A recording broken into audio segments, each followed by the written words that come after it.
Hello, my name is Daniel. Thank you for being here with me today. If you enjoy real, heartbreaking cheating stories from Reddit, don't forget to subscribe to the channel. It really means a lot to me. This is a story that's been haunting me ever since I read it. Not because it's loud or dramatic, but because of how deeply it quietly hurts. It's about betrayal, wrapped in the disguise of brotherhood, and the unbearable weight of knowing the truth. The original poster, whom I'll call Caleb, is 34 and lives in a small town outside Madison, Wisconsin. He and his best friend, whom we'll call Mason, are just a year apart. Mason is 35, and they've been inseparable since they were 5. They met in kindergarten, bonded over comic books and baseball, and never really grew apart. They attended the same schools, lived through the same milestones, even shared holidays. When Mason's grandmother passed during high school, she left a small college fund in her will for Caleb, because to her, he was family too. That's the kind of bond they had, not just best friends, chosen brothers.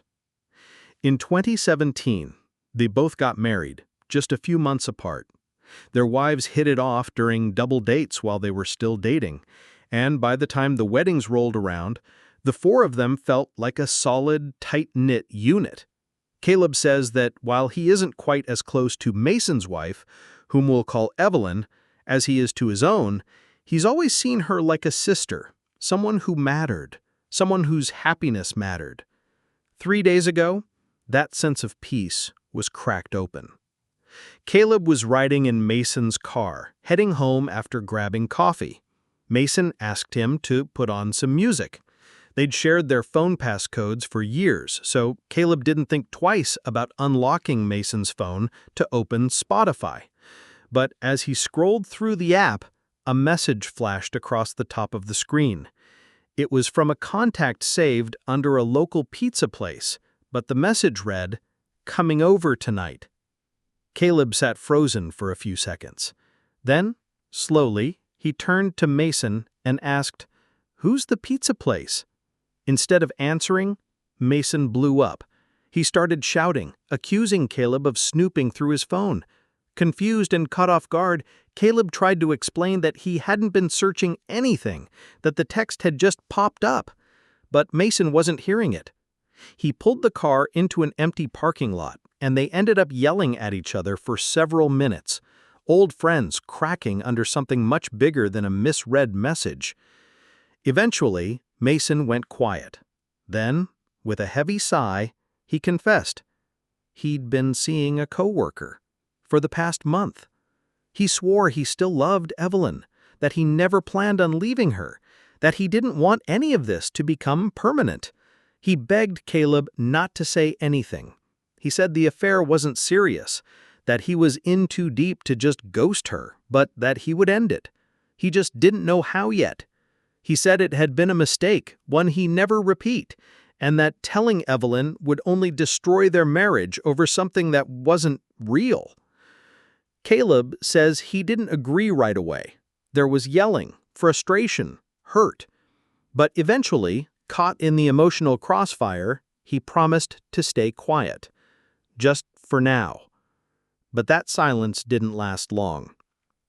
Later that same evening, Caleb remembered something that made his stomach sink. Mason and Evelyn had recently started IVF treatments. Evelyn had leaned on Caleb's wife for emotional support throughout it all, often texting her late at night just needing someone to talk to. Caleb hadn't asked too many details. He thought that was their business, but he knew enough to understand how difficult the process had been. And now he was supposed to sit on this secret? Pretend like Mason's betrayal didn't put everything at risk? He started to spiral. Was it right to keep the truth hidden, knowing that Evelyn might bring a child into a marriage already poisoned by deceit? That she might endure the physical and emotional toll of IVF only to discover after the fact that her husband had betrayed her trust during the most vulnerable chapter of their lives? Caleb says he feels torn between loyalty to the friend he's always called a brother and a rising guilt that won't let him sleep. Because this isn't just about infidelity. It's about the little family, the four of them built together.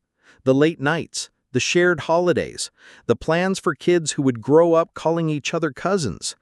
It's about everything they were supposed to protect. He says Mason has always been a good man, a good husband. And this whole thing feels surreal, like watching someone he loves burn down their own house while insisting everything's fine. And now, Caleb doesn't know what to do, but he's afraid that no matter what he chooses, someone is going to get hurt, and something irreplaceable may already be lost. The advice poured in quickly, and most of it came with a sharp edge. Caleb read dozens of comments that all echoed the same heavy truth. If he kept Mason's secret, it would twist the fabric of his own life beyond repair. No one sugarcoated it. One comment stuck with him more than the others. It said, "You can't play the good guy while being complicit in a betrayal. Your silence makes you part of the lie, and if a child is born into that lie, that guilt will never leave you. That damage will never be undone." Another said, "I get that Mason feels like a brother to you, but maybe that's why this hurts so much. A real brother wouldn't ask you to carry this kind of weight for him. He wouldn't let you destroy your own marriage trying to protect the mess he made." And then there were the harsher ones. Someone pointed out the hypocrisy. Mason was cheating on Evelyn while she was going through IVF, trying desperately to build a family, and now he had the nerve to pull Caleb into this? If you keep this secret, you're not just enabling him. You're betraying Evelyn and your wife and yourself. Another user didn't hold back. This isn't some one-time drunken mistake. He's been seeing this woman for a month. He works with her. He talks to her. He plans to keep seeing her, just under the radar. He says he loves his wife, but he's lying to her every day while she injects hormones and hopes for a future that he's already threatening to destroy. He doesn't get to hide behind your friendship. He made this mess. Don't burn your own house trying to cover it up. Those words kept echoing through Caleb's head as he lay in bed next to his wife. She was already asleep, her breathing soft and slow, but he couldn't stop turning things over in his mind. Mason's face, Evelyn's laughter, the way all four of them used to sit around the fire pit in Mason's backyard and talk about vacations they'd take one day, schools their future kids might go to. Those memories were now tainted by something he couldn't unknow. The next morning, he sat Harper down and told her everything. He expected anger. He expected her to ask why he hadn't told her sooner, why he let it fester inside instead of trusting her. But Harper surprised him. She sat quietly for a few minutes, her eyes cast down at her hands. Then she let out a long breath and said, "I knew something was wrong. I just didn't know what. I figured you'd tell me when you were ready." That sentence alone almost broke him. She had trusted him to come to her in time, and he had hesitated. For Mason. She wasn't entirely without frustration, of course. When he told her he had originally posted about the situation online, she gave him a look, a mix of amusement and hurt. "So you told a bunch of strangers before you told me?" "I didn't know what else to do," Caleb admitted. "I didn't want to make the wrong choice." Harper reached for his hand. Even when we know what's right, it's normal to hesitate when we know the cost. But now that we know, we do something about it, together. That evening, they made the decision to tell Evelyn. Harper said they couldn't wait. If they gave Mason time, he might try to manipulate the situation, try to shift blame, twist the story. Neither of them wanted that. So Harper sent Evelyn a message asking if she could come over after her shift. Evelyn worked evenings at a clinic and usually got off around 11. The message was brief, just that it was important and serious. Caleb could feel the tension in Harper as she waited for a reply. She kept pacing the living room, her hands fidgeting with the sleeve of her sweater. When Evelyn finally arrived, The air in the room felt heavy.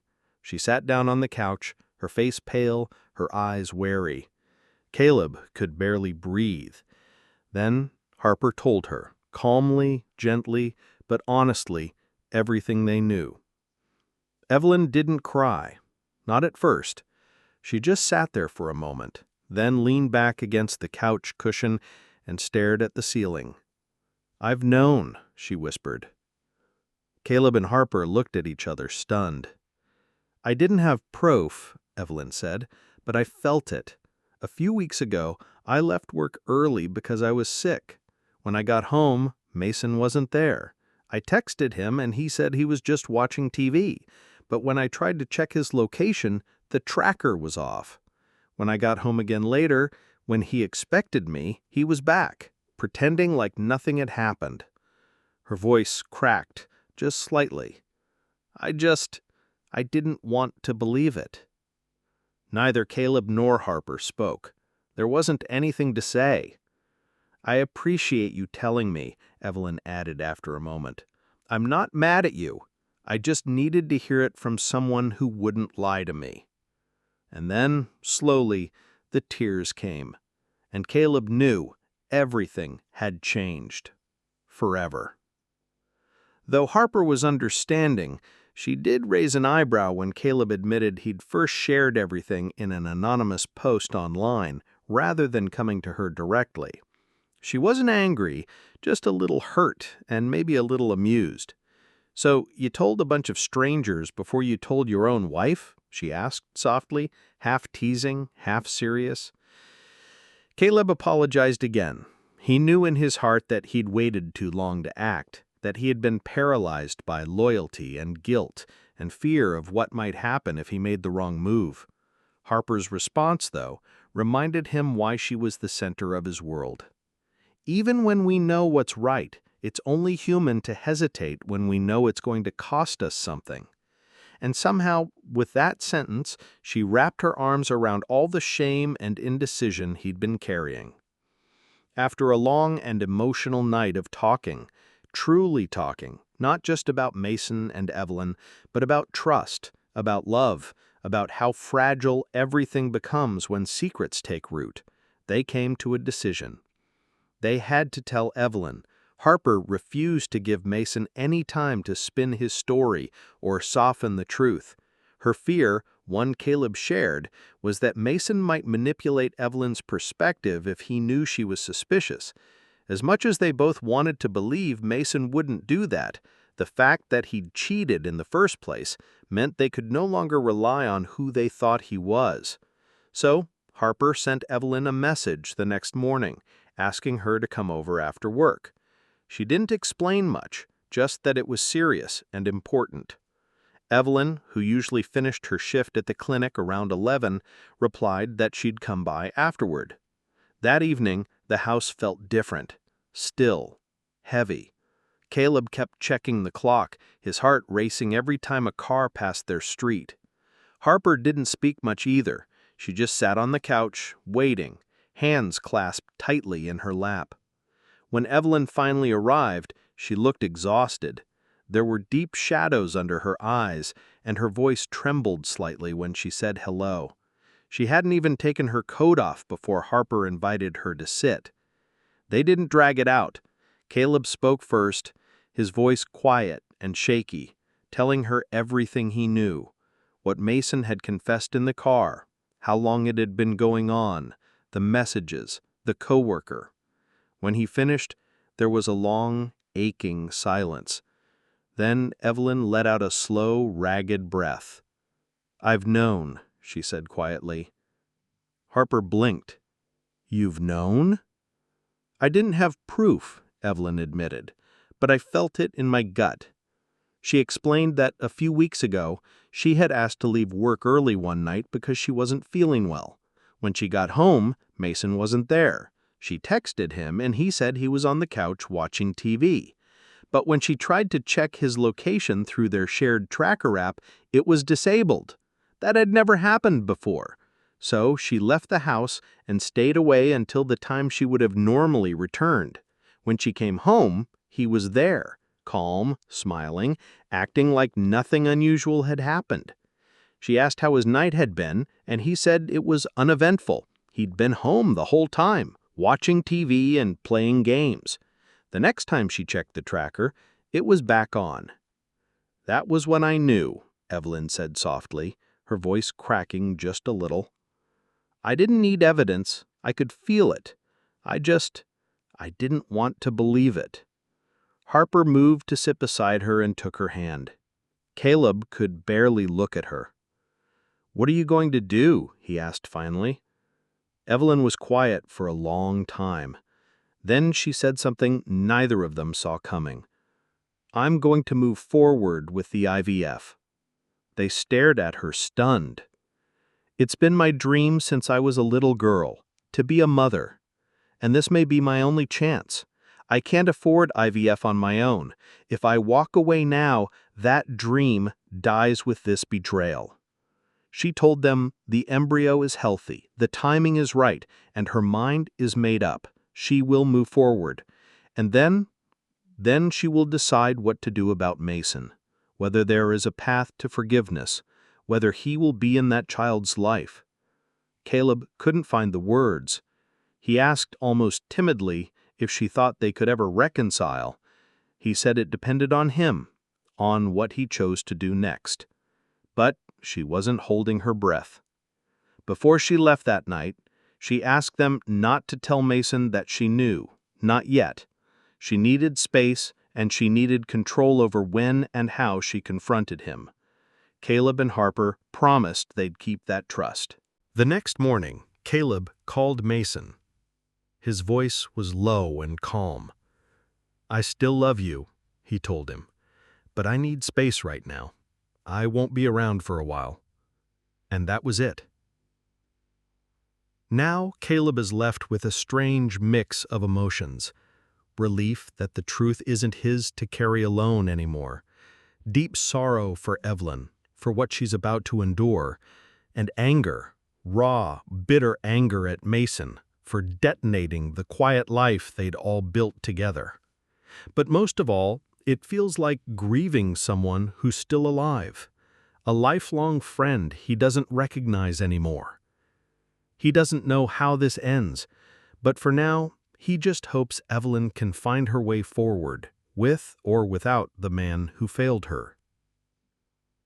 Letting go of a lifelong friendship doesn't happen all at once. It doesn't break like glass, it wears down like stone, slowly chipped by betrayal, silence, and distance. Caleb hadn't spoken to Mason since that difficult phone call. The gap between them stretched wider each day, filled with things they could no longer say, and the weight of truths that couldn't be taken back. And yet, life didn't pause.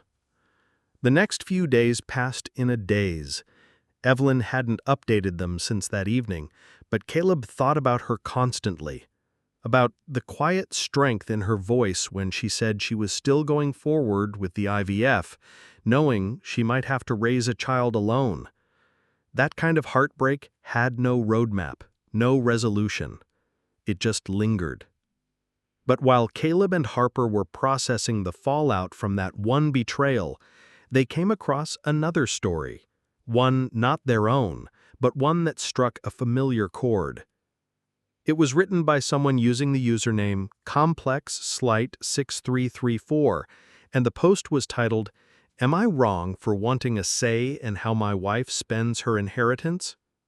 The poster explained that he and his wife had been married for 4 years. They didn't have children. Recently, she'd inherited a 6-figure sum from a deceased family member. And while he thought they should use most of it to pay off a large portion of their 25-year mortgage or her $60,000 in student loans, she had other ideas. She wanted to buy a new car. Hers was nearly 10 years old.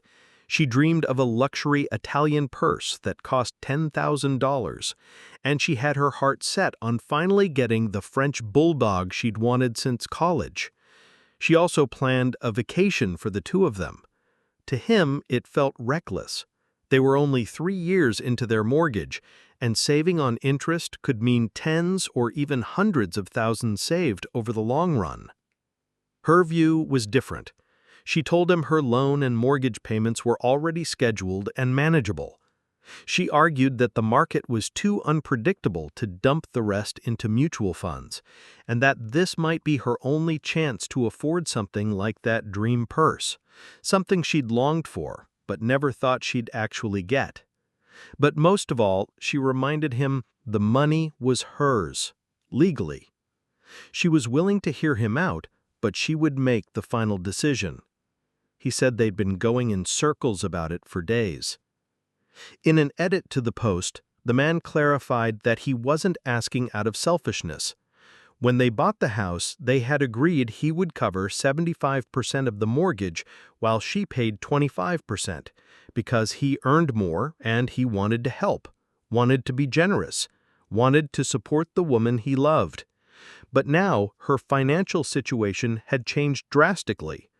That inheritance, though legally hers, meant she could now contribute more, not just to their bills, but to their life. So he sat her down and gently explained that he thought it was time for her to take on half of the financial responsibilities, that now they could truly be equals. But what followed was not the discussion he hoped for. They fought, more bitterly than ever before.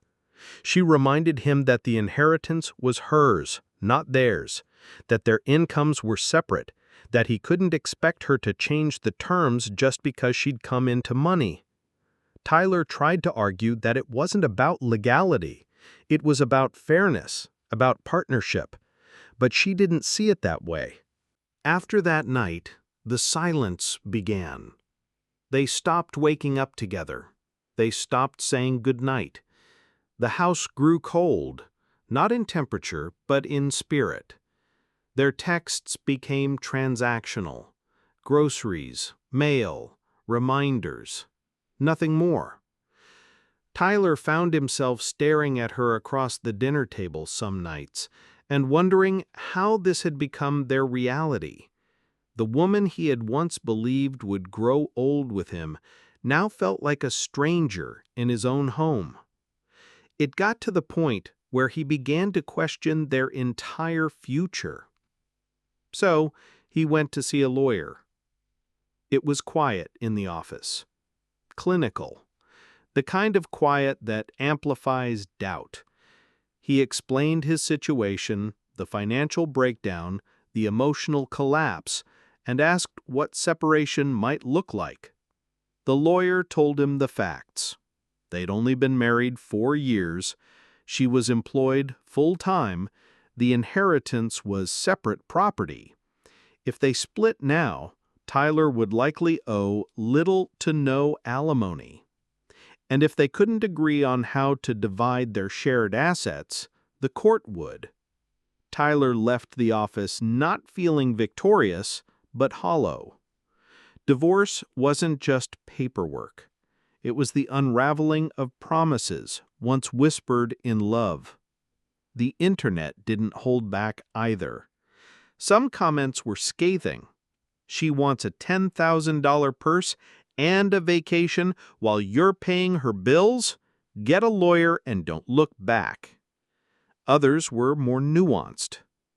This isn't about the money. It's about how she sees the relationship. She thinks what's yours is theirs, and what's hers is hers. That's not a partnership. And one struck a particularly deep chord. You didn't see how much you were giving until she showed you how little she was willing to share. Tyler didn't write again after that, but his story stayed with me, just like Caleb and Mason's did. Because whether it's cheating or financial detachment, it all comes down to the same wound: trust breaking quietly in the dark when no one is watching. In real life, the signs of a crumbling relationship are rarely dramatic. More often, they're quiet. A glance that lasts too long. A door closed a little too softly. A conversation avoided for too many nights. Whether it's about infidelity, emotional neglect, or financial imbalance, these moments stack up till the weight becomes unbearable. One of the most important lessons from these stories is this: if someone consistently asks you to carry more, emotionally, financially, spiritually, without offering to share the burden, that's not love. That's imbalance. If you find yourself walking on eggshells to preserve a relationship, or holding on to secrets that aren't yours to keep, it's time to pause, to reflect, to ask, what am I giving up just to keep this from falling apart? Set boundaries early. Speak when it's hard. Protect your peace. And most of all, remember that love without reciprocity isn't a partnership. It's survival. You deserve more than just getting by. You deserve to be seen, heard, and met where you stand.